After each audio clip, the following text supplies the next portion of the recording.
Hello everyone, welcome to DBSK inter college. पिछले video classes में हमने the judgement seat of Vikramaditya का कुछ अंश पढ़ा था। आगे हम पढ़ेंगे सो विथ स्पेड्स से लेकर के अर्थ फॉर रिवर तक। हमने पढ़ा था कि राजा जो उस समय उज्जैन में राज्य करता था, उसने सोचा कि यदि मात्र बैठने से उस बालक में न्याय की आत्मा आ जाती है, उसे न्याय और ज्ञान देती है, तो क्यों ना मैं इसको खुदवा लूँ और मैं इस पर बैठूँ और सदैव के लिए एक न्यायप्रिय राजा हो जाऊँ। इसके आगे देखिएगा, so with spades and सॉवेल्स।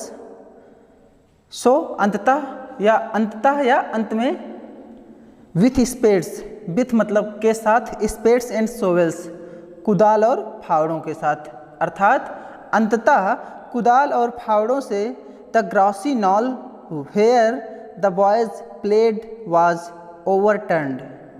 Glossy knoll अर्थात वह स्थान, वह टीला जिस पर घास जमी हुई थी, घास उगी हुई थी, वह घास वाला टीला खोद लिया गया। where the boys played, जहाँ बच्चे खेला करते थे, was overturned, खोद लिया गया।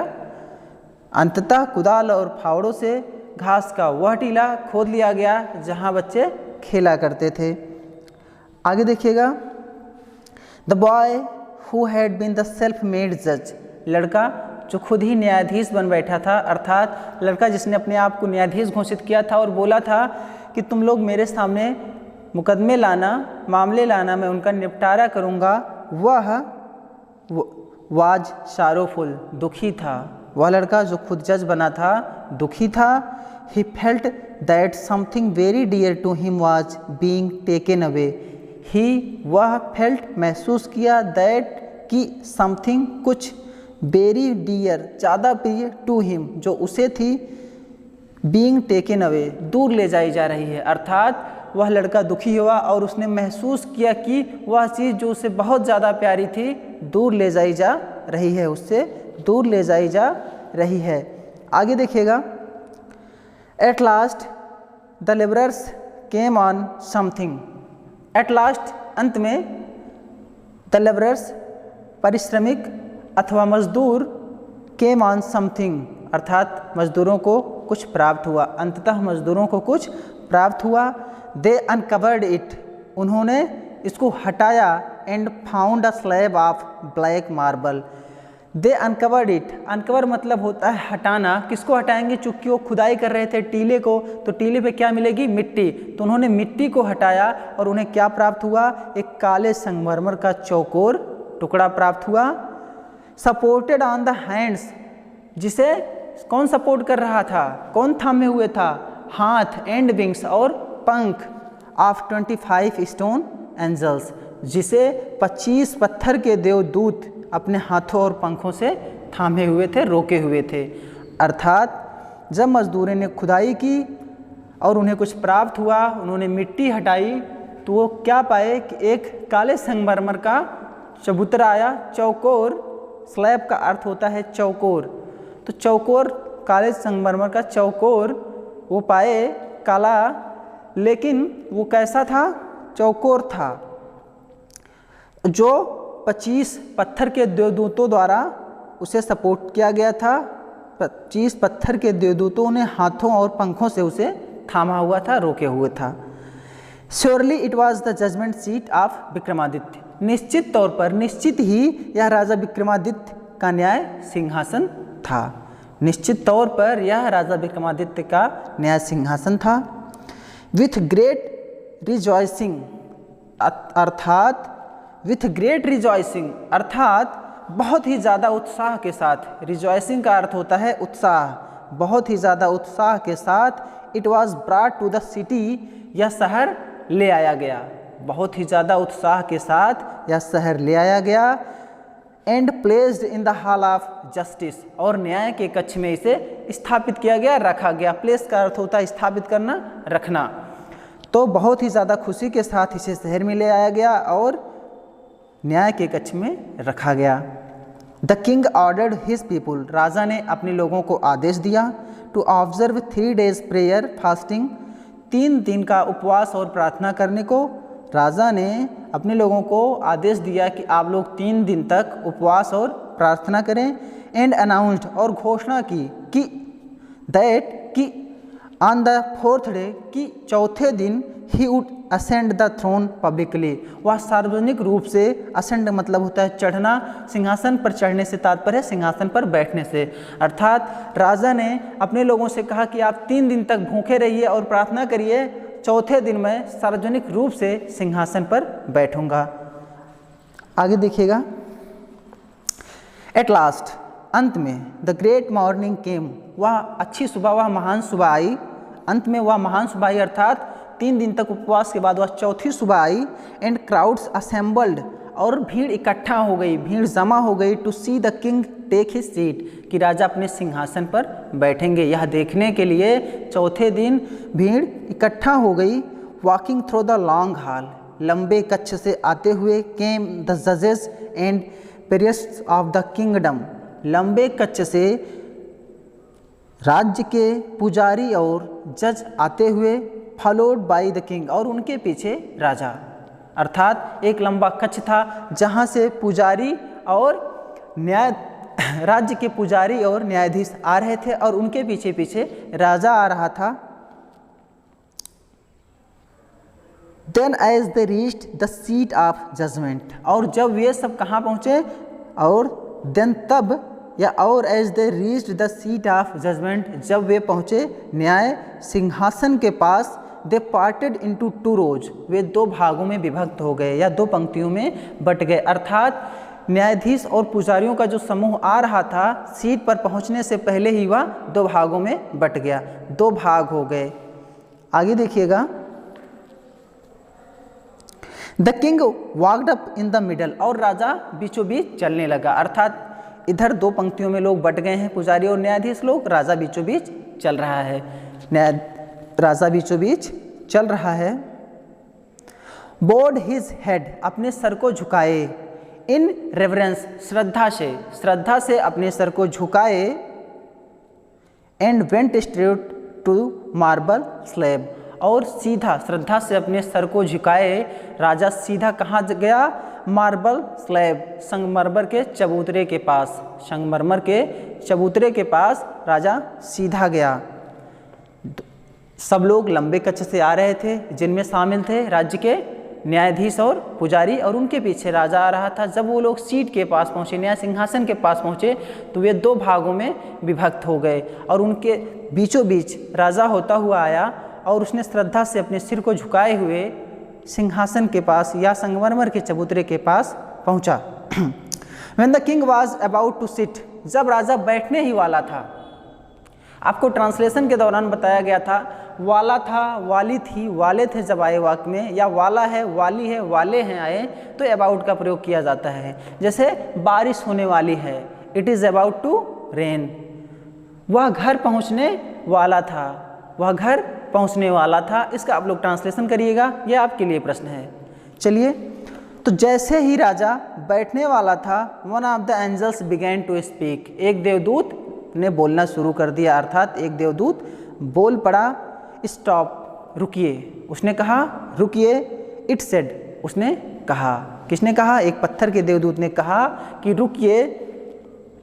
Do you think that you are worthy to sit on the judgement seat of Vikramaditya? Do you think, क्या आप सोचते हैं, दैट कि यू आर, आप हैं, वर्दी मतलब लायक, योग्य, टू सिट बैठने, ऑन द जजमेंट सीट न्याय सिंहासन पर ऑफ विक्रमादित्य, विक्रमादित्य के, क्या आप राजा विक्रमादित्य के न्याय सिंहासन पर बैठने योग्य हैं? उसने प्रश्न किया कि रुकिए, क्या आप राजा विक्रमादित्य के न्याय सिंहासन पर बैठने योग्य हैं? Have you never desired to rule over kingdoms that were not your own? क्या आपने उन राज्यों पर राज करने की इच्छा नहीं जताई जो आपके नहीं थे? रूल का मतलब होता है शासन करना, राज करना। क्या आपने उन राज्यों पर शासन करने की इच्छा नहीं जताई जो आपके नहीं थे? फॉर अ वाइल, कुछ समय के लिए या कुछ मिनट के लिए, the king could not think of an answer, राजा को कोई उत्तर नहीं सूझा। अर्थात कुछ समय के लिए राजा किंग कर्तव्य विमूढ़ हो गया, उसे कोई उत्तर नहीं प्रतीत हो रहा था। ही न्यू, क्योंकि वह जानता था हिज लाइफ वॉज अनजस्ट, उसका जीवन न्यायपूर्ण नहीं है, क्योंकि वह जानता था कि उसका जीवन न्यायपूर्ण नहीं है। आफ्टर अ लॉन्ग साइलेंस, लंबी चुप्पी के बाद, ही स्पोक, वह बोला, नो, नहीं।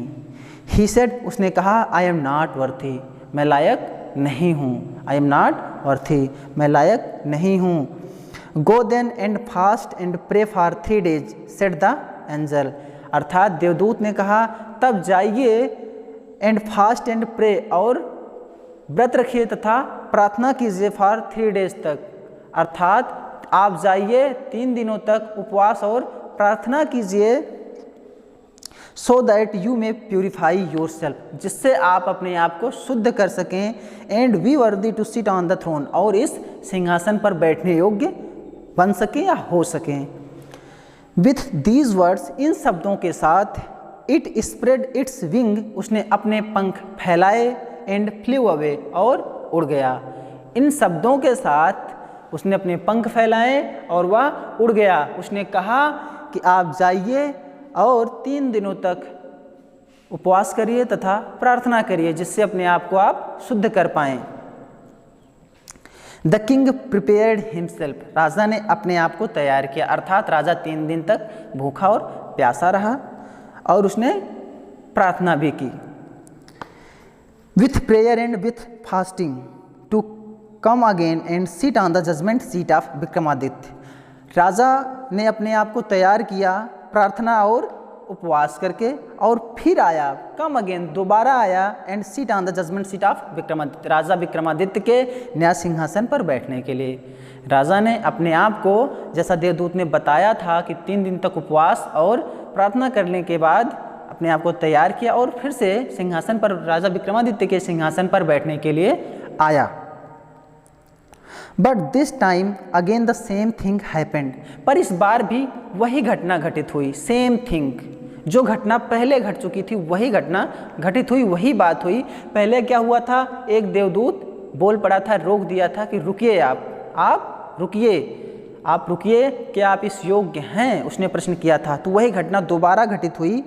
Another stone angel asked him, एक दूसरे पत्थर के देवदूत ने उनसे कहा, if he had never desire to possess the riches of other, क्या आपने कभी दूसरों के धन को अपना या उसको हथियाने की इच्छा नहीं जताई, नहीं की। दूसरा देवदूत बोल पड़ा, क्या आपने किसी के धन को अपनाने की इच्छा नहीं जताई, उस पर अधिकार करने की इच्छा नहीं जताई। द किंग एडमिटेड, एडमिट का अर्थ होता है स्वीकार करना। राजा ने स्वीकार किया दैट कि ही हैड डन सो, कि उसने ऐसा किया है। एंड देयरफॉर, और इसलिए he was not worthy to sit, इसलिए वह बैठने लायक नहीं है on the judgement seat of Vikramaditya, या जजमेंट सीट, इसलिए वह न्याय सिंहासन पर बैठने योग्य नहीं है। उसने इस बात को माना, इस बात को उसने एडमिट किया, स्वीकार किया कि उसने ऐसा किया है और वह इस सीट पर बैठने योग्य नहीं है, इस सिंहासन पर बैठने योग्य नहीं है।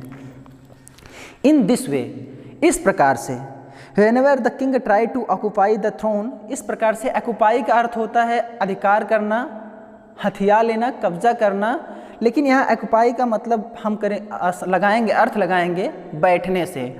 तो इन दिस वे, इस प्रकार, whenever, जब भी, the king try to occupy the throne, जब भी राजा सिंहासन पर बैठना चाहता, he was questioned by an angel, वह किसी देवदूत द्वारा या एक देवदूत द्वारा प्रश्न किया जाता, अर्थात उससे प्रश्न पूछा जाता हर बार राजा से जब भी वह बैठने की इच्छा जताता। And he had to withdraw, और वह इसे त्याग देता, क्योंकि हर बार उसके प्रश्नों का उत्तर नहीं दे पाता, वह लायक नहीं हो पाता, और हर बार वह अपने विचारों को त्याग देता, छोड़ देता सीट पर बैठने का, सिंहासन पर बैठने का। This went on till only one angel was left supporting the marble slab, यह तब तक चलता रहा। दिस वेंट ऑन टिल, यह तब तक चलता रहा जब तक only one angel was left, जब तक एकमात्र देवदूत नहीं बच गया, अर्थात 25 में से 24 देवदूत उड़ गए, मात्र बचा है एक जो सपोर्टिंग, जो थामे हुए है द मार्बल स्लैब, संगमरमर के चौबूतरे को या संगमरमर के चौकोर टुकड़े को।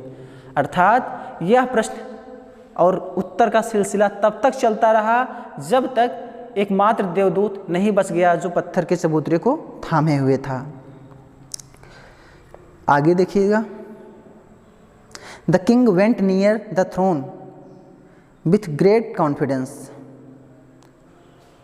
For he felt sure of being allowed to take his place that day.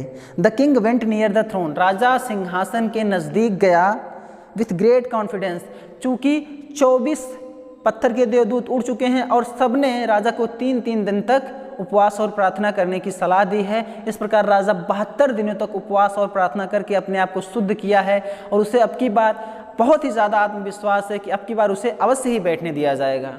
इस आत्मविश्वास के साथ कि अब की बार उसे अवश्य ही बैठने दिया जाएगा, वह सिंहासन के नज़दीक पहुंचा। For he felt sure of being allowed to take his place that day, क्योंकि उस दिन उसने ऐसा महसूस किया कि उसे आज अवश्य ही बैठने दिया जाएगा। आप सोचिए कि आप 72 दिनों तक भूखे हों और प्रार्थना किए हों, उपवास किए हों, तो क्या आप पवित्र नहीं हो गए? सारी बुरी चीज़ें आपसे नहीं निकल गईं? उसने यही सोचा और बहुत ज़्यादा आत्मविश्वास के साथ हुआ गया कि उसे उस दिन ज़रूर ही बैठने दिया जाएगा। But as he came near the seat, लेकिन जैसे ही वह सिंहासन के नज़दीक आया, द लास्ट एंजल स्पोक, अंतिम देवदूत बोल उठा या बोल पड़ा या बोला।